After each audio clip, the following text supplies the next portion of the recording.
কি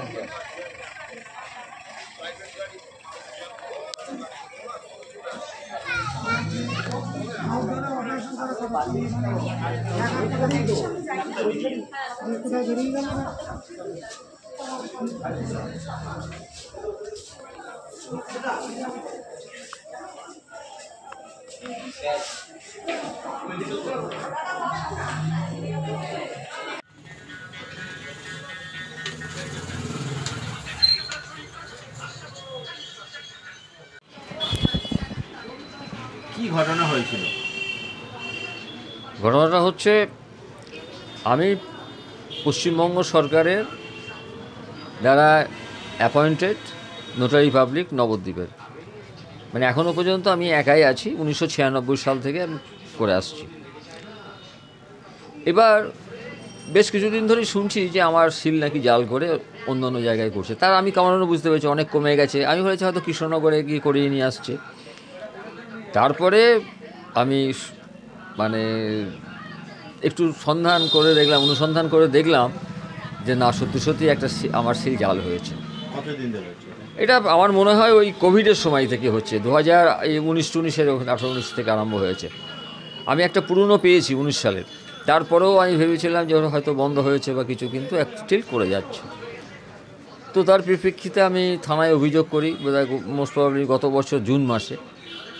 জানি না থানা কর্তৃপক্ষ এতদিন দেরি করলেন কেন। আবার এই যাদের এগেনস্ট অভিযোগ করেছি তারা ডিস্ট্রিক্ট জজ কোর্টের অ্যান্টিসিপেটেড বেল চেয়েছিল, হাইকোর্টে গিয়েছিল, এবং সরকারি সিল জাল করা মানে হাইকোর্ট বুঝেছে যে নিশ্চয়ই এর মধ্যে কোনো গুরুত্ব আছে বা এটা অন্যায়, বেল দেয়নি। এখন ওরা জানি না স্যান্ডার করেছে না পুলিশ অ্যারেস্ট করেছে, আমি শুনলাম আজই।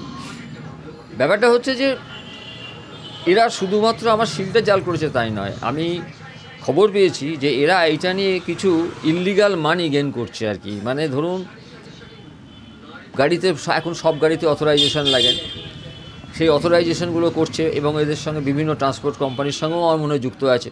কারণ আমার একটা সিল তৈরি করতে কত জোর হবে, 500-700 হাজার টাকা খরচা হবে। তা সেই টাকাটা কেন খরচা করবে? তার মানে তার একটা নিশ্চয়ই উদ্দেশ্য আছে কিছু, আরও বেশি গেইন করার জন্য, বিশেষ করে মানিটারি গেইন করার জন্য। আমার তো ভয় হচ্ছে যে আমার এই সিল জাল করে ওরা এমন কিছু ডকুমেন্টস তৈরি করেছে কি না, বাংলাদেশের সঙ্গে এদের কোনো যোগাযোগ আছে কি না, আমার এই সবগুলো আমি চিন্তাভাবনা করছি। অবশ্য না, আমার ফেসে যাওয়া ভয় না, আমার সিলটাই তো জাল, ওই সিল তো আমার নয়।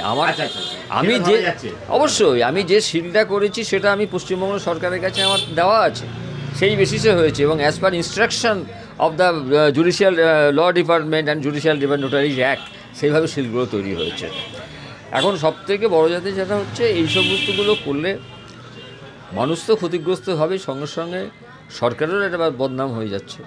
কারণ সরকারি সিল জাল করেছে তারা পার পেয়ে যায়, তাহলে পরে আমাদের ব্যর্থতা, আমরা জানবো যে আমাদের তাহলে কোনো ইয়ে নেই। সবথেকে বড় কথা যেটা হচ্ছে, আমার মনে হয় এই শুধুমাত্র 2-4টে অথরাইজ করার জন্য নয়, এদের সঙ্গে হয়তো নদিয়া ডিস্ট্রিক্ট, বর্ধমান সমস্ত জায়গারই হয়তো মানে যারা ট্রান্সপোর্টের সঙ্গে যুক্ত আছে, যারা তাদের সঙ্গে হয়তো যোগাযোগ আছে, চক্র, একটা বিশাল চক্র কাজ করছে।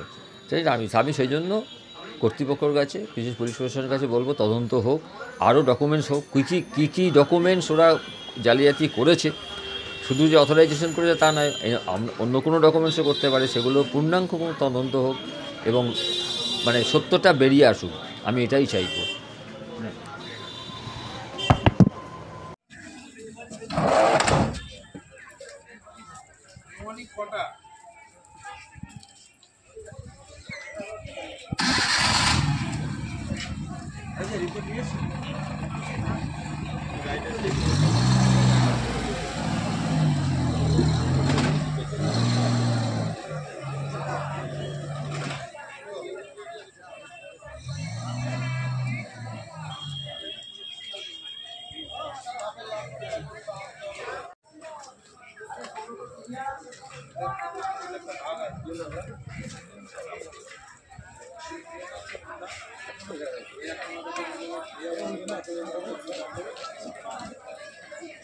সবাই তো সব জায়গায় যাওয়া সম্ভব না একসঙ্গে,